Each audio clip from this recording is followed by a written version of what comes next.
Gracias, Señor, en esta tarde por tu presencia en este lugar, Señor. Gracias por tu resurrección y por tu vida en nosotros, Señor. Gracias por todo lo que has hecho y por todo lo que harás.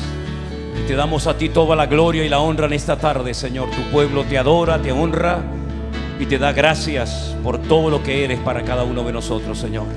Te alabamos con todo nuestro corazón y pedimos ese fuerte aplauso para nuestro Dios, y a Él le damos toda la gloria, la honra y la alabanza por siempre. Aleluya, aleluya. Gracias, mi Señor. Gracias, Padre Santo. Gracias, Señor Jesús. Amén. Queremos también dar la bienvenida a todos los hermanos que en este momento nos están siguiendo en directo.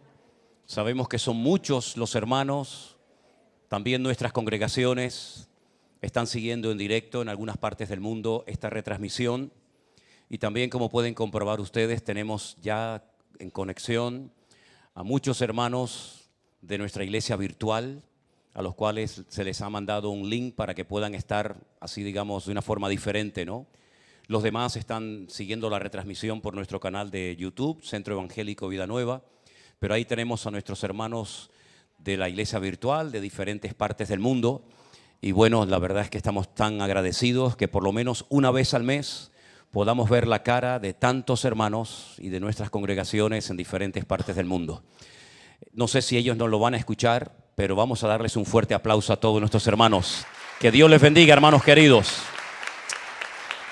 Toda la iglesia aquí está aplaudiendo, dándole las gracias al Señor por la vida de cada uno de ustedes. Gracias, hermanos. Los que han traído su Biblia o los que quieren seguir la lectura que voy a leer en este momento, vamos a abrir la Biblia en Juan capítulo 2, Evangelio de Juan capítulo 2.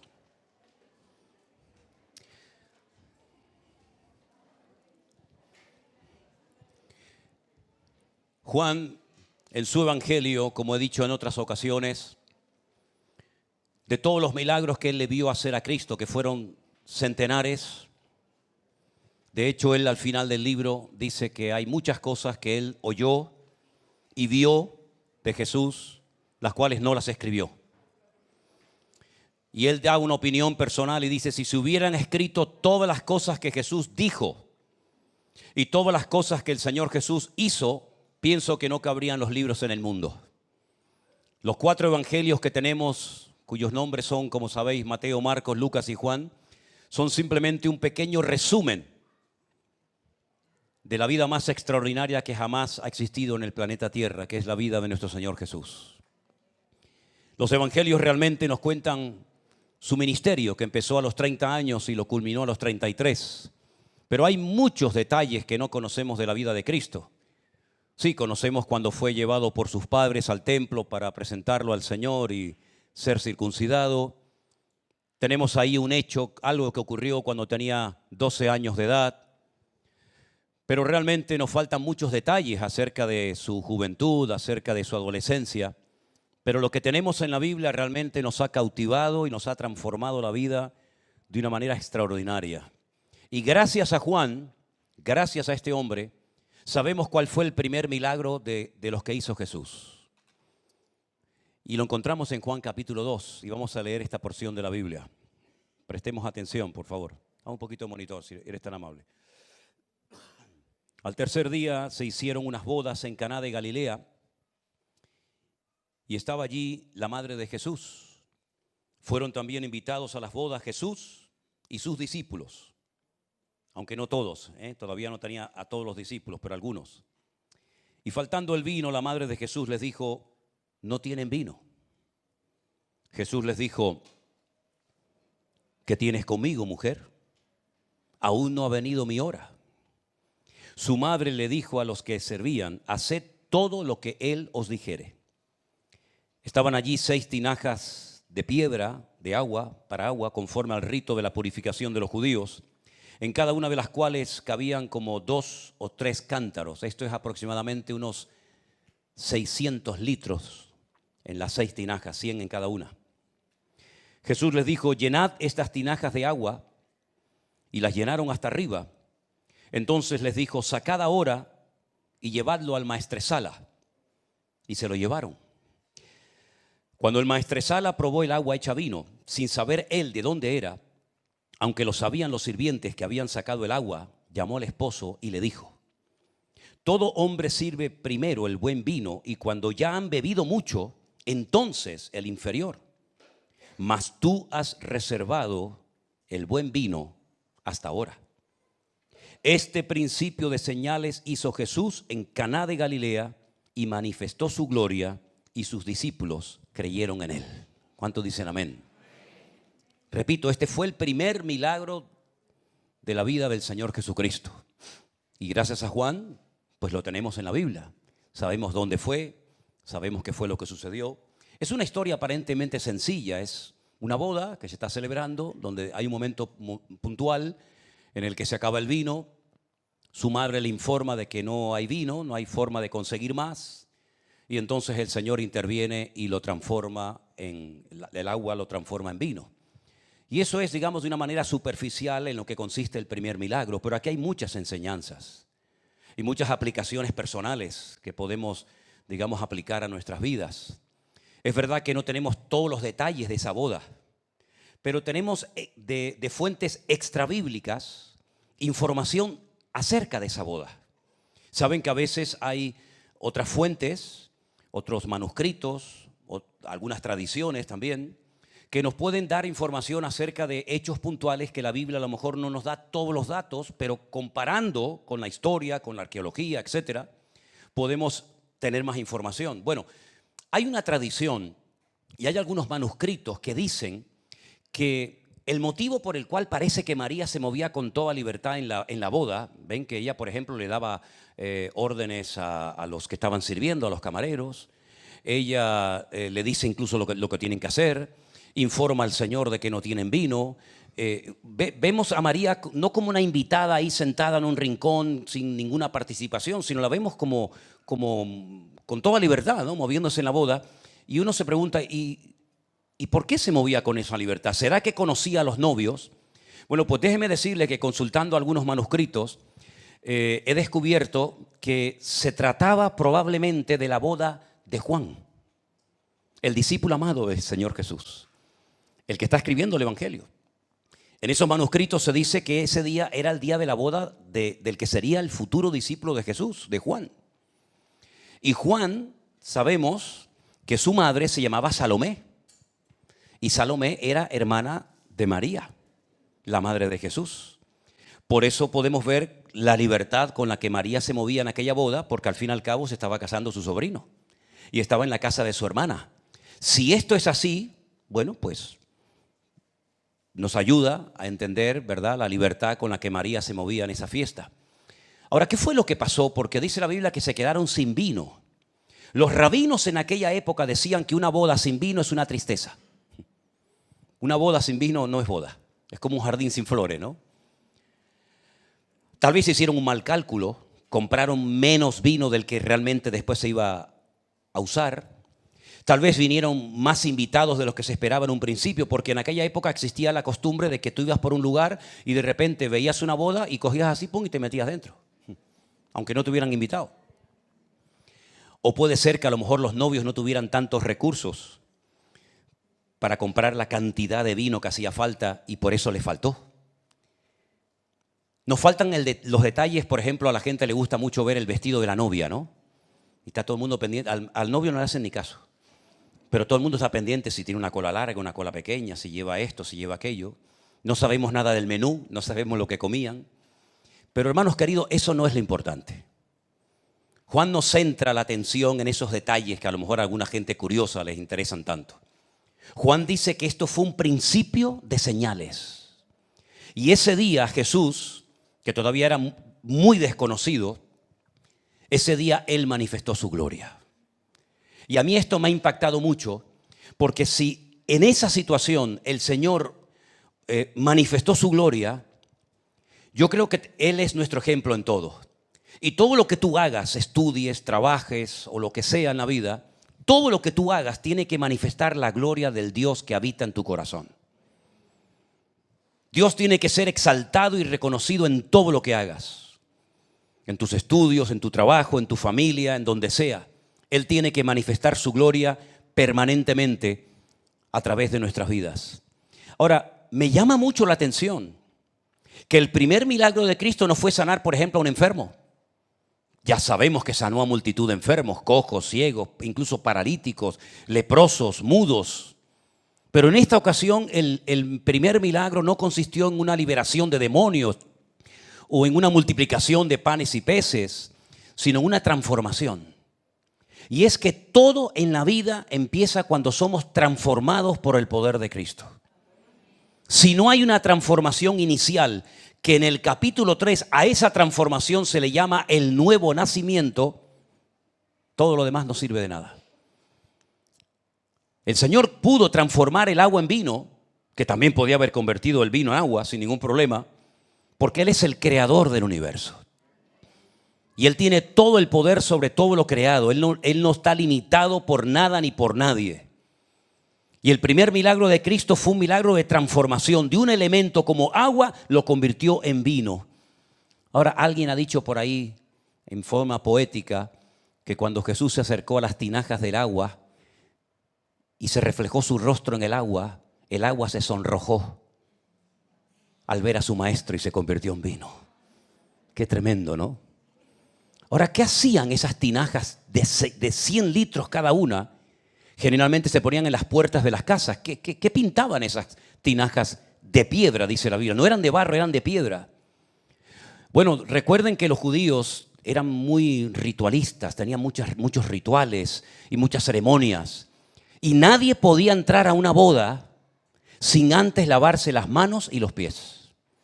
Aquellos caminos polvorientos, donde la gente caminaba generalmente con sandalias, la gente venía con los pies sucios. Y habían unos esclavos generalmente en las puertas de las casas para limpiarle los pies y las manos a los que venían de camino. Y si no se dejaban lavar los pies y las manos, no podían entrar a la boda. Nunca me olvidaré, Armando fue testigo de eso, que un día en África, en Kenia, yo fui al baño y cuando salí del baño me encontré a un muchacho con una palangana y con una jarra llena de agua y no me dejaba salir del baño. Y yo le dije, ¿qué quieres? Y me dice, no, vengo a lavarle las manos. Digo, no, a mí no me lave las manos. Todavía es costumbre en algunos lugares, cuando vas a algunas casas, yo sé que aquí eso no es costumbre, pues lavarte las manos, ¿no? No sé si los pies, pero por lo menos las manos.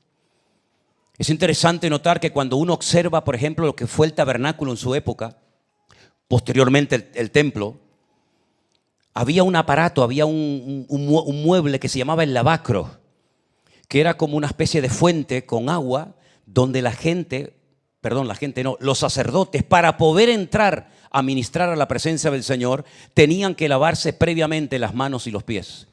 Y esto, si vas algún día a Jerusalén, te vas a dar cuenta que antes de que los judíos entren al muro a orar, fuera hay unos fuentes, unos chorros de agua, donde se lavan las manos muy bien lavadas y después entran a la presencia de Dios. Es decir, que estas tinajas de agua eran para el rito de la purificación. No podía nadie entrar a la presencia del novio, de los novios, sin previamente haberse lavado las manos y los pies. ¿Y no tendrá esto una aplicación espiritual a nuestras vidas, hermanos? Claro que la tiene. El Señor le dijo a Nicodemo en el capítulo 3 de este mismo evangelio, si no naces de nuevo, si no naces del agua y del Espíritu, no puedes entrar ni siquiera a ver el reino de los cielos. Sabemos que el agua es un elemento que se utiliza en la Biblia para hablar generalmente de su palabra, de la palabra de Dios. ¿Con qué limpiará el joven su camino? Dice, con guardar tu palabra. Así que lo que primero quiere hacer el Señor en nuestras vidas es limpiarnos, hermanos. Limpiar nuestra vida de toda la basura, de todo el polvo que hemos ido acumulando en los caminos de la vida, para después poder entrar a la presencia del amado, del novio, y disfrutar de su presencia y de su comunión. ¿Cuántos dicen amén? En segundo lugar, me llama mucho la atención dónde hizo el milagro.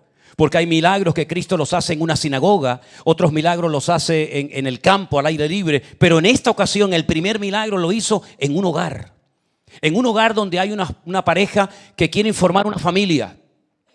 Y vemos que en el principio de los tiempos, en el primer libro de la Biblia, encontramos también la presencia de Dios bendiciendo a Adán y Eva que quieren formar una familia y van a formar una familia. Y es que Dios es un Dios familiar, es un Dios que quiere bendecir nuestras familias. Y por eso vemos a Jesús en un hogar haciendo acto de presencia. Y esto me habla a mí de la importancia de llevarnos a Cristo a nuestras casas y a nuestros hogares. Amén, hermanos. Cuando Cristo está en un hogar, ese hogar cambia radicalmente. También les digo que cuando Cristo no está en un hogar, también se nota que no está. Miren, por ejemplo, la visita que hizo una vez a la casa de un tal Zaqueo, el jefe de todos los publicanos y rico. Jesús no dice nada, simplemente se sienta a la mesa y Zaqueo lo observa.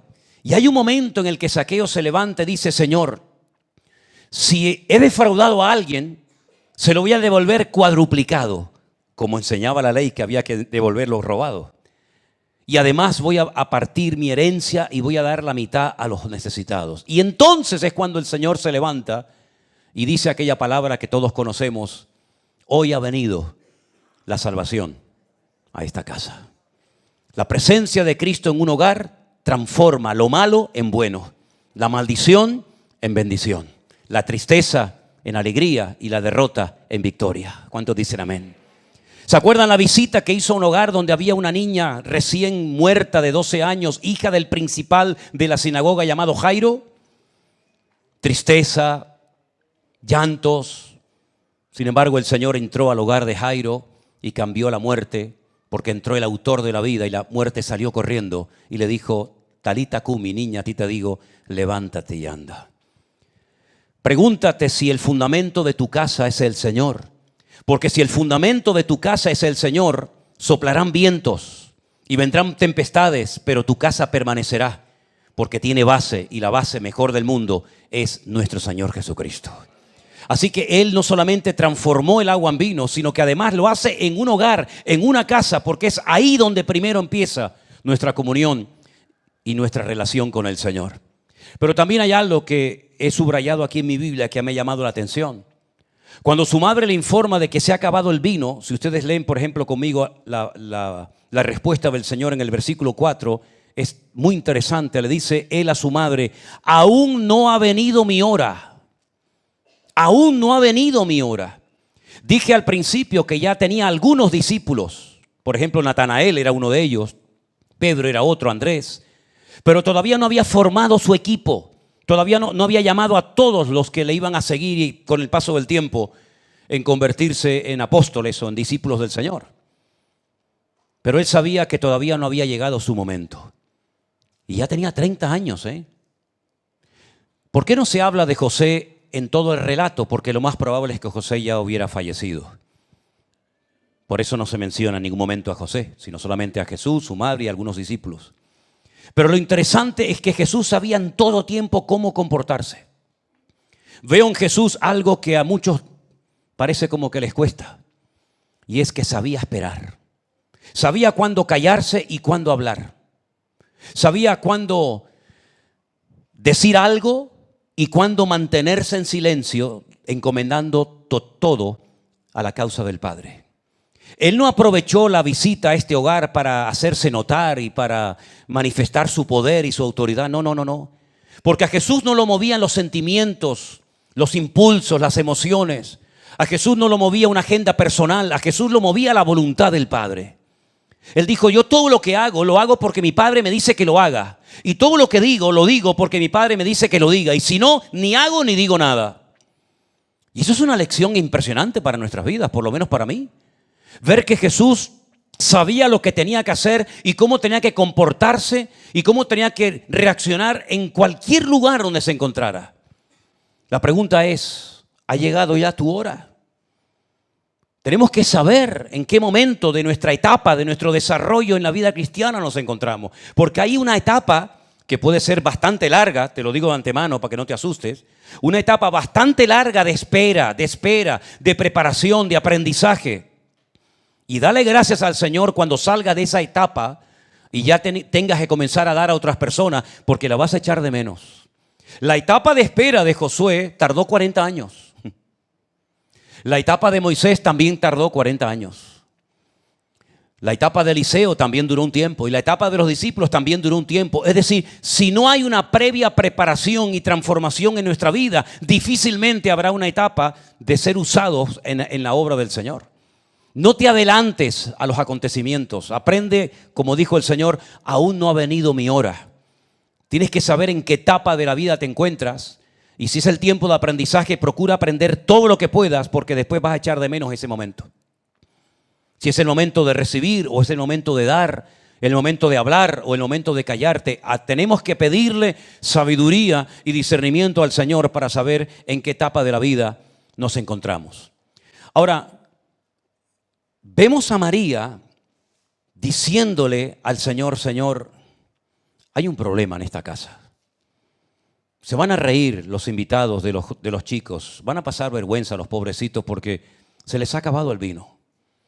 Y ya no tienen seguramente más recursos, ya no hay ninguna posibilidad de solucionar este problema. Pero ¿sabes qué? Jesús sabe siempre lo que tiene que hacer, porque Jesús tiene todo el poder y toda la autoridad en el cielo, en la tierra y aún debajo de la tierra. María recurrió a Él porque ella sabía que el Señor Jesús podía solucionar cualquier problema que hubiera en aquel lugar o en cualquier parte. Y esa seguridad, esa confianza, esa fe, nosotros tenemos que tenerla permanentemente en el Señor. Yo no sé lo que va a hacer. Tampoco María sabía lo que iba a hacer, Solamente le dio una información. Muchas veces no sabemos cómo se va a solucionar este problema. Pero lo que sí sé, que mi Dios me ama y que Él sabe lo que tiene que hacer y lo que me tiene que dar en cada momento de la etapa de mi vida en la que me encuentre. El Señor sabía perfectamente lo que había que hacer. De hecho, comenzó a dar órdenes. Y lo que había que hacer simplemente era dejarte llevar por lo que Él te dice. ¿Se acuerdan cuando el Señor dijo años más tarde, ¿queréis ser mis amigos? Haced todo lo que yo os digo. Y si ustedes hacen todo lo que yo les digo, no solamente mantendremos una amistad fluida entre nosotros, sino que además veréis mi gloria. Porque déjenme retroceder un poquito en la historia. Si ustedes van al capítulo 1, al capítulo anterior del que hemos leído, se van a encontrar a un personaje llamado Natanael. Por ejemplo, en el capítulo 1, el versículo 43, dice, al día siguiente Jesús quiso ir a Galilea y se encontró allí a Felipe y le dijo, sígueme. Y Felipe era de Betsaida, la ciudad de Andrés y de Pedro. Felipe halló a Natanael y le dijo, hemos hallado a aquel de quien escribió Moisés en la ley, así como los profetas, a Jesús, el hijo de José de Nazaret. Fíjate que algunos discípulos fueron llamados directamente por el Señor, pero otros discípulos fueron traídos a su vez por otros discípulos que al mismo tiempo también recibieron el llamado. Cómo hay diferentes formas de recibir un llamado de parte de Dios. A Felipe le dice, sígueme. A Natanael no le dijo eso, pero vamos a ver cómo lo llamó. Natanael le dijo a estos discípulos, ¿de Nazaret puede salir algo bueno? Ya está cuestionando, ¿no? Y le dice, bueno, pues ven, si no me crees, ven y míralo. Cuando Jesús vio a Natanael que se le acercaba, dijo, he aquí un verdadero israelita en quien no hay engaño. Claro, Natanael se queda sorprendido y le dice, ¿de dónde me conoces tú a mí? Seguramente era la primera vez en la vida que se veían mutuamente. Y Jesús le dice, antes de que Felipe te llamara, cuando tú estabas debajo de la higuera, yo te vi. Ahora, lo que estaba haciendo debajo de la higuera no me pregunten porque no tengo ni idea. Lo que sí sé es que Jesús le dijo, mira, tú vienes porque Felipe te ha invitado a que vengas a conocerme, pero te voy a decir una cosa, yo te conozco a ti antes de que Felipe te llamara, porque yo te vi a ti cuando estabas debajo de la higuera. Claro, cuando Natanael escucha esto, le dice Natanael, Rabí, mi maestro, Rabí significa mi maestro, tú eres el Hijo de Dios, tú eres el Rey de Israel. Madre mía, menuda convicción le entró de repente, ¿no? Entonces Jesús le dijo, y es a lo que voy, porque te dije, te vi debajo de la higuera, ¿crees? Mayores o cosas mayores que estas verás. Si ustedes siguen leyendo el Evangelio de Juan, van a llegar a un punto en el que dice las ciudades de donde venían algunos de sus discípulos, y me llamó muchísimo la atención, seguramente lo he leído muchas veces, pero no me acordaba, que Natanael era de Caná de Galilea. No era de Tiberias, no era de Betsaida, no era de Capernaum, era del lugar donde Jesús transformó el agua en vino, de Caná de Galilea. Luego le está diciendo, tú te quedas sorprendido por lo que te acabo de decir, pues cosas mayores verás. Aquí las tienes, aquí las tienes. Convertir el agua en vino. No lo había hecho ningún profeta de la antigüedad, ni lo ha hecho nadie a lo largo de la historia, sino solamente el que tiene poder para transformar las cosas. Y el único que tiene poder para cambiar las cosas es nuestro Señor Jesucristo. ¿Cuántos dicen amén? Si el Señor Jesús pudo cambiar el agua en vino, que tiene una composición química totalmente diferente una cosa de la otra, ¿cómo no nos va a poder ayudar y cambiar el Señor a nosotros si le pedimos de todo corazón, Señor, yo quiero cambiar? Y yo quiero conocerte y servirte cada día mejor en mi vida. ¿Cuántos dicen amén? Así que no hay nada imposible para Dios. Porque fíjate que dice la Biblia, y Juan es un hombre que a mí me llama la atención porque es muy detallista. Ustedes saben que en la Biblia, y mucho menos en el Evangelio de Juan, no hay detalles superfluos, es decir, no hay nada insignificante, todo tiene una razón de ser. Cuando se fija y dice, oye, la pesca milagrosa, 1, 2, 3, 4, 153, eso ya lo dije, tiene una explicación. Cuando dice el número de panes y de peces que utilizó para multiplicarlo, todo tiene una explicación, no es ahí meter un relleno para hacer el Evangelio más amplio, no, cuidado. Él dice que había en la puerta 6 tinajas. Y en la cultura judía, para ellos los números eran muy importantes. Daros cuenta que, por ejemplo, la Biblia dice que en el 6º día el hombre fue creado. Y aunque lo creó perfecto, después se convirtió en un ser pecador por haberse desconectado de Dios. Entonces ellos relacionaban el 6 con lo imperfecto, con lo incompleto. Por eso cuando en un matrimonio había 6 hijos, se procuraba buscar a un 7º, porque para ellos el 7º era el número completo. Y entonces vas a ver que es un número muy repetitivo en la Biblia. Los 7 colores del arco iris, los 7 espíritus de Dios que se mencionan en Apocalipsis, los 7 candelabros, las 7 iglesias, las 7 trompetas, las 7 copas, y se repite continuamente. Repito, el número 6 para ellos era la imperfección y el número 7 era la plenitud, lo completo. En la puerta de la casa hay 6 vasijas de piedra que el Señor utiliza lo incompleto y utiliza lo que aparentemente no sirve para nada para hacer el primer milagro de su ministerio y demostrarnos que aunque nuestros corazones estén vacíos y sean de piedra, Él los puede transformar y convertirlos en corazones de carne. Él dijo a través del profeta Jeremías, yo hice un pacto con mi pueblo y ese pacto lo escribí en piedra, pero ustedes lo quebrantaron. Pero yo haré un nuevo pacto, que es esto lo que hemos recordado en esta noche, y en ese pacto escribiré mis palabras, no en corazones de piedra, sino en corazones de carne, y donde pondré mi espíritu por la eternidad dentro de ellos. ¿Cuántos dicen amén? Así que Dios siempre toma lo que no sirve para nada, lo imperfecto y lo incompleto, para completarlo y para bendecirnos a través de ese elemento.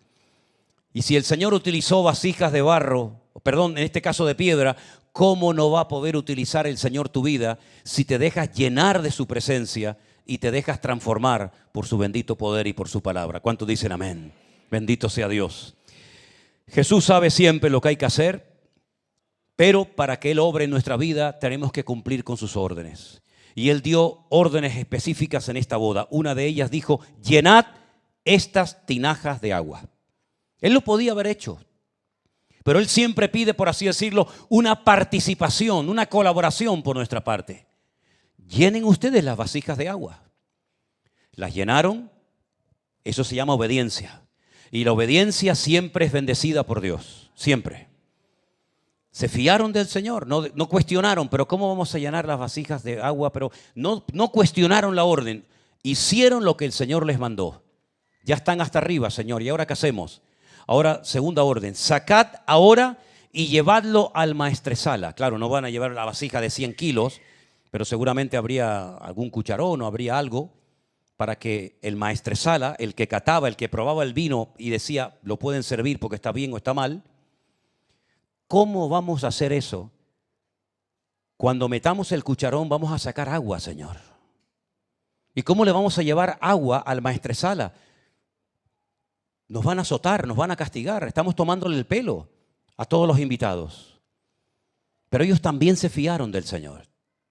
Y tenemos que llegar a un punto en nuestra vida en el que tenemos que fiarnos de tal manera de Dios que ante la orden más absurda y ridícula e incomprensible que no entra en la lógica, estemos dispuestos a obedecer al Señor. Tú me dices que llene de agua y que haga así, que se lo dé al maestresala, pues yo lo hago y que el Señor haga lo que quiera. Y dice la Biblia que en ese segundo acto de obediencia, cuando el maestresala probó el vino, dice, esto es una maravilla y has guardado lo mejor para el final. Y eso es lo que el Señor tiene preparado para la iglesia de los últimos tiempos. Para el mundo tiene preparado lo peor. Y lo podemos ver, por ejemplo, en el Apocalipsis, que también lo escribió Juan. Los sellos, las trompetas, las copas, unas cosas terribles. Y aunque la iglesia pase por luchas, por pruebas y por dificultades, el Señor siempre nos guardará y nos protegerá.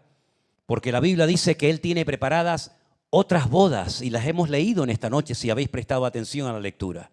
Estas son las bodas en Caná de Galilea.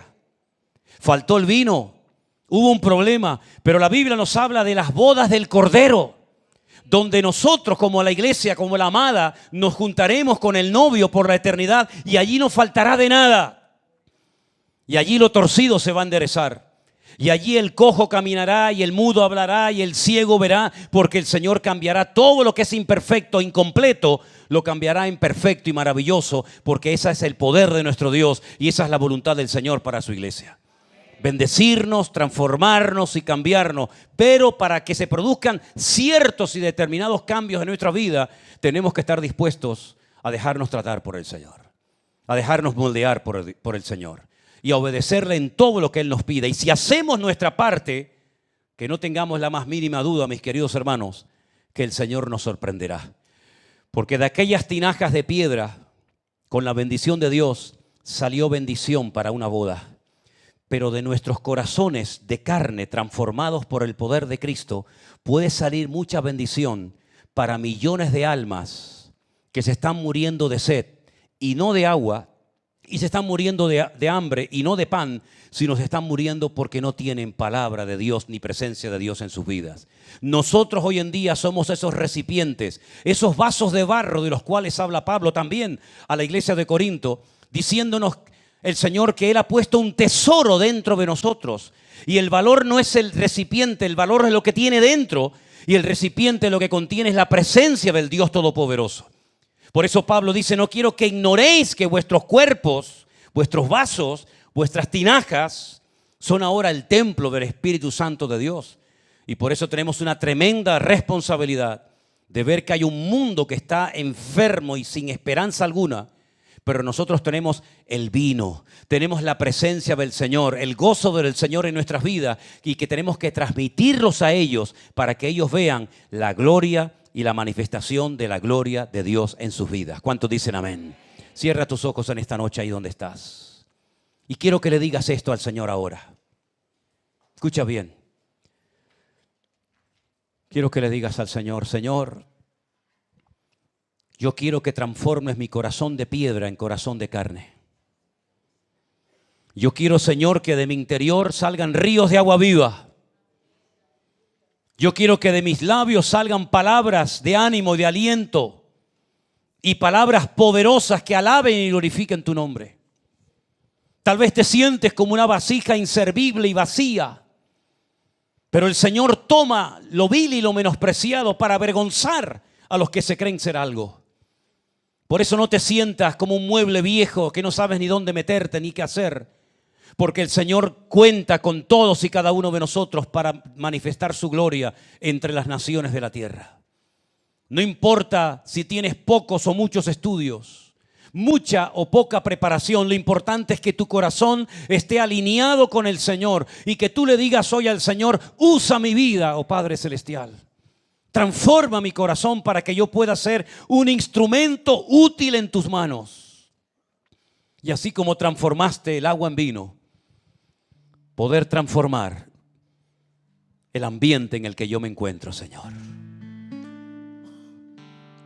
Si Jesús no hubiera estado en esa boda, aquella boda hubiera terminado en un auténtico desastre. Lo que empezó muy bonito hubiera terminado en una auténtica tragedia. La gente se hubiera ido insultando a los novios, criticando.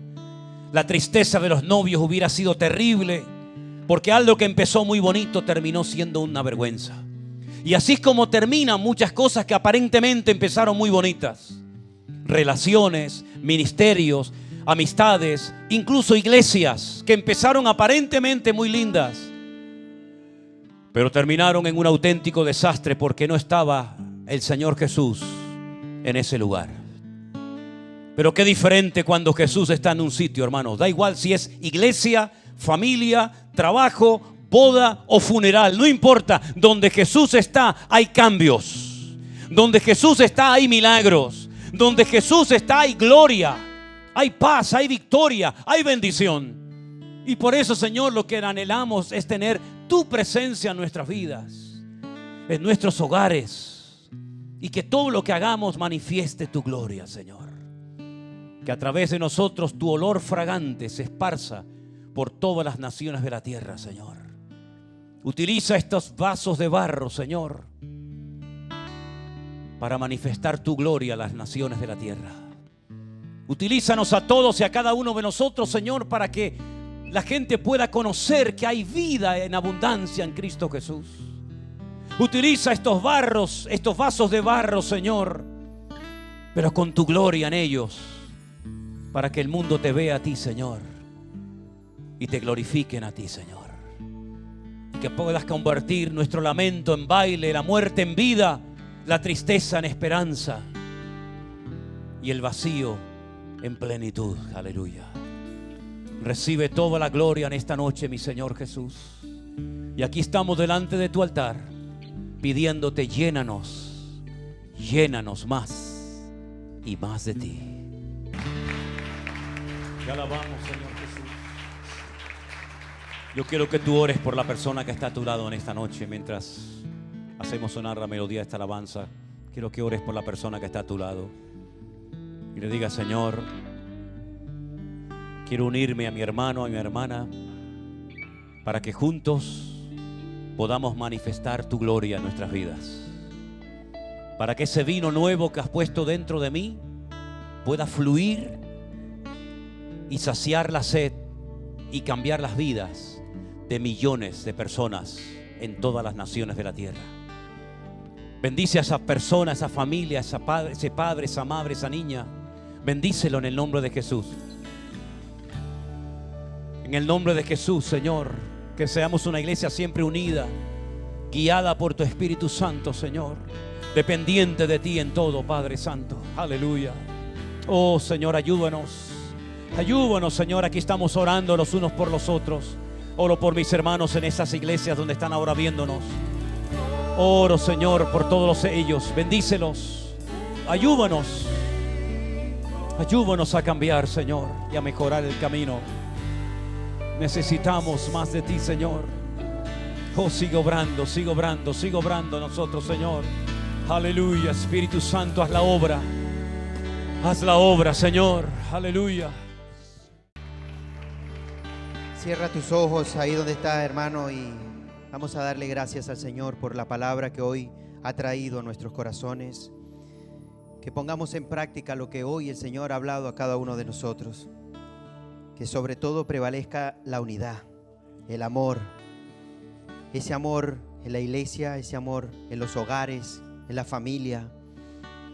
Padre, te damos gracias, Señor. Gracias por tu presencia en este lugar, Dios mío. Gracias por tu palabra que es viva y eficaz, Señor, y has traído y has hablado a tu pueblo y a tus hijos, Señor. Señor, guárdanos y cuídanos, Señor, la vuelta a nuestros hogares. Que podamos tener una semana bendecida, una semana en victoria, una semana de milagros, Señor. Que podamos ser la luz del mundo y la sal de la tierra, Dios mío. Fortalece, Señor, al caído. Ayúdanos, Señor, en esta semana cada uno de nosotros, Dios mío, Señor. Y una vez más, gracias, Padre. Gracias por tu palabra, gracias por tu siervo. Síguelo usando de una manera poderosa, Señor. Llénalo de sabiduría de lo alto. Y a ti queremos darte toda la gloria y toda la honra. En el nombre de Jesús. Amén Y amén. Le damos un fuerte aplauso a nuestro Dios. Que la paz del Señor esté con vosotros. Dios le bendiga, hermano. Saluda a la persona que está a tu lado. Bendiciones.